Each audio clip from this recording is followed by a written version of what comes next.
आज तो मजदूरी में पैसे कटकर मिले हैं। हाँ भैया, आपने सही कहा। चलो अब घर चलते हैं। तीनों भाई घर लौट आते हैं। भैया, आ गए आप? ये लो, पानी पी लो। घर में कोई दिखाई नहीं दे रहा, कहाँ गए हैं सब लोग? मेरी पत्नी और आप सभी की पत्नियां नदी किनारे गई हैं पानी लाने के लिए। अच्छा हुआ तुम तीनों आ गए। घर में राशन नहीं है, उनके आने से पहले घर में राशन डलवा दो। माँ, आज तो बहुत पैसे कम मिले हैं। इतने से पैसे में राशन कहाँ से आएगा?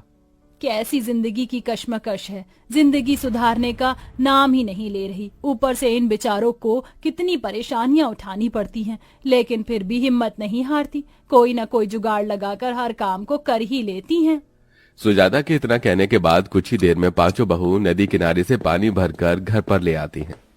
लगता है मेरी बहुएं आ गईं। रेखा और आरती के हाथों में सब्जी की टोकरी थी जिसमें कुछ सब्जियां होती हैं। तुम लोग तो पानी लेने गए थे ना, फिर ये सब्जियां कहाँ से आ गईं? माँ जी, हम गए तो पानी ही भरने थे, लेकिन ये वो सब्जी है जो हमारे खेत से उगी है।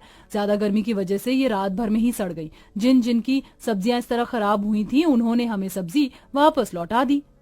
हाँ माँ जी, दीदी ने सही कहा। मुझे तो समझ नहीं आता, पता नहीं इन गांव वालों को हुआ क्या है। अरे जब हमने कल बेच दी थी सब्जी तो फिर आज लौटाने की क्या जरूरत थी? और तो और पता है माँ जी, गांव के सभी लोग हमसे पैसे भी वापस मांग रहे थे। वो तो मैंने उन्हें सुना दिया, बचा हुआ माल वापस नहीं होता, वरना तो आज हमें बहुत बड़ा नुकसान हो जाता। देखो ना इतनी सारी सब्जियां, ये सारी सब्जियां खराब कैसे हो सकती हैं?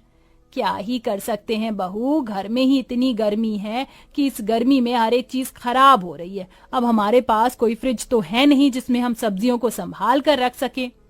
हाँ माँ जी, आपने बिल्कुल सही कहा, हम लोग कर भी क्या सकते हैं। पांचों बहू घर के अंदर आने के बाद घर के काम करने लगती हैं। शाम का समय होता है, कोई चूल्हे पर खाना बना रहा होता है तो कोई घर की साफ सफाई में लगा होता है। मैं पूजा कर देती हूँ। ये करेले हैं, मैं छत पर सुखा कर आती हूँ। मंजू इतना कहकर अपने घर की छत पर जाती है, जहां पर करेले थाली में लगाकर सूखने के लिए रखती है। तभी अचानक से उसके वजन की वजह से कच्ची छत टूट जाती है और वो छत से घर के अंदर जाकर गिरती है। हाय रब्बा, हाय मेरी कमर तो टूट गई है। भगवान, ये क्या हो गया? बहुत दर्द हो रहा है मुझे मेरी कमर में।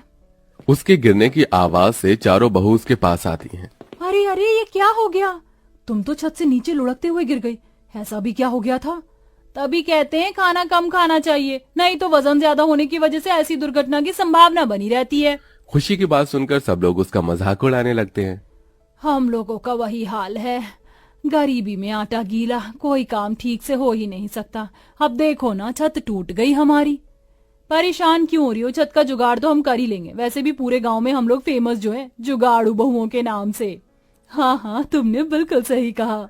अगले दिन जब सवेरा होता है, पांचों बहू समय पर उठकर घर के सारे काम कर लेती हैं और कड़ी धूप निकलने से पहले अपने खेतों में जाकर सब्जियां तोड़ना शुरू कर देते हैं।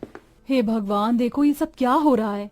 हमारी सारी फसल, हमारी सारी सब्जियां खराब होने लगी हैं। ये टमाटर, गाजर, मूली, तोरी, आलू सब खराब हो रहे हैं।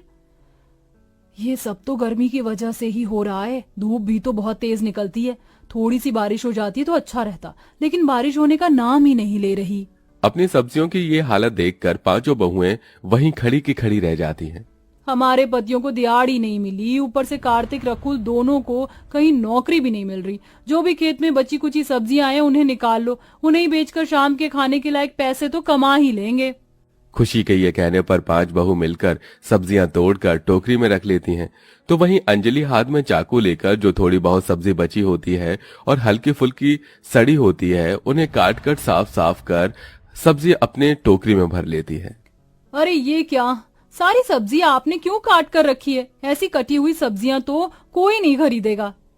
किसी को खरीदनी है तो खरीदे, नहीं खरीदनी तो ना खरीदे। वैसे मैंने ये सब्जियां घर के लिए काट रखी।